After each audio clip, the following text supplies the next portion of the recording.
Hey everybody, I just wanted to share a new feature that's just been added to SWAT records that I think everybody will find quite handy for various different reasons. So I've just done a demo farm here and we've already got our crops entered for the 2023 season here, just 3 fields. Now the next step really in most cases is to start a fertility plan. So I'm going to open up that fertility plan window. I've already got one started here and I've just added the fields, but no products, okay? So once we've got the fields in there that we want to be part of the plan, we want to first, we got to add the products that the farmer is going to be using for that season. So that could be any number of products really. Before I get into that though, we know we're going to be using some blends, and this is really the new feature I wanted to share more than anything. So in the blend screen that a lot of you will be used to, making just normal fertilizer blends with this section here, where you can, blend urea and MAP, for instance. Instead, we can add this custom product now, and it opens up a window here where we can add pretty much anything you want. So this might be a custom tailored blended synthetic fertilizer product, a granular or maybe a liquid product.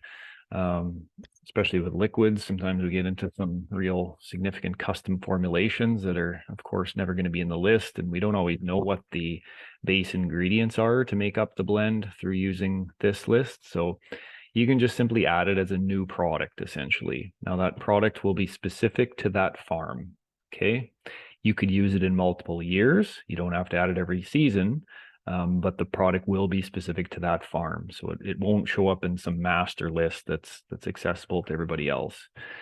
In this case, what it's really designed for is handling composts and manures and even lime or gypsum and stuff, because often the formulation of those products can vary quite a bit. Obviously, manure does for sure, but even lime and gypsum can vary in quality and whatnot.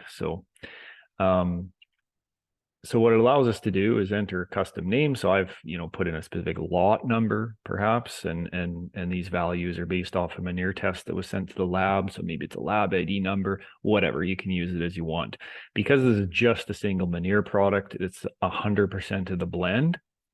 This does actually allow you to add or blend multiple things together, which I realize isn't that common, but we are starting to see things in Australia, for instance, here, maybe blending some dry chicken manures with gypsum, for instance, right? So it does allow you to do that if you want to do that.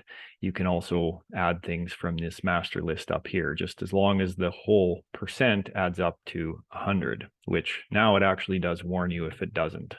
So pretty hard to miss that one. So we'll leave this 100% because it's just meat feedlot dry manure in this case. Okay, we're applying it in pounds per acre will be the rate. We're hoping to add some tons per acre and tons per hectare, that sort of thing, different units later on. I did go in and enter a price for this at $20 a ton. You can add as much or as little as you want in the nutrient analysis. There's actually CCE and percent carbon in here as well to start tracking some of that. The CCE, obviously, for manure, it's not that important. It's more so for lime quality. We certainly hope to get towards automated lime recs down the road, utilizing some of this number. But currently, these two numbers would just be for record keeping purposes and really nothing more. We also have a second row, which is really handy for organic amendment type materials where maybe all of the nutrients aren't available in the year of application. Okay, so we might want to back off some of these, maybe phosphorus at 70% and nitrogen at only 40%. And we might make that decision based on a seed-N ratio or the type of manure or whatever, right? There's generally state guidelines for these sorts of things depending on the type of manure. So you can play with that as much as you want. And then what the program does is automatically look at the total nitrogen, which is in this case 0.5%, but then it's saying what's applied or what we're considering readily available to this crop year is only 40% of that total, whatever it's applied. Okay. We also have a liquid hog manure in this case too. Again, 100%. We got to check off the liquid in this case. Once you do that, you do need a density, which we've got as gallons US per ton, which is kind of an odd density measurement, but often these sorts of things are around 200. Okay, so that's a good guideline. Water is less than that, but typically with fertilizers and whatnot, where there's something dissolved in the water, they're a bit heavier. So again, similar thing here. I've got availability scaled back on N and P. Not as many nutrients filled out, but that's fine. So we've got those blends. Now we can actually add and remove. So we're going to add that. And we're going to add that one. And we're maybe going to be applying some 40 rock as well. So we got these 3 products on the barley. We're just going to probably be applying some 40 rock. Now I'll maybe update this number based on a VR report if you're variable rating it. But in the case of the manure, maybe it's just a flat rate. And we're going to apply some liquid hog manure. Gallons per acre, we'll say 8,000 gallons per acre. So that's what we're going to be applying for actual available nutrients. Okay, the total would be more than that, but that's what we're guessing will be available in year 1. Feedlot manure, we'll see 20,000 pounds is what we're going to put on. Again, calculates the available. So fairly simple example.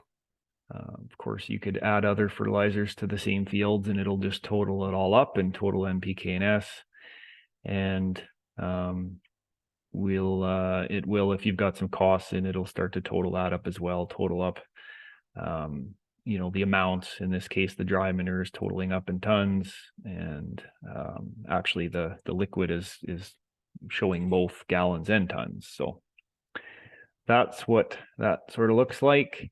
I think I had my dates wrong because I did have some prices in here, but I had my dates not matching up with the season or something, so they're not showing. But anyway, if everything's set up right, they will show up. So hopefully that helps everybody out. Again, it's this custom product is quite flexible. So if there's some special blend or product that's not in the master fertilizer database, you can go ahead and use this as you see fit.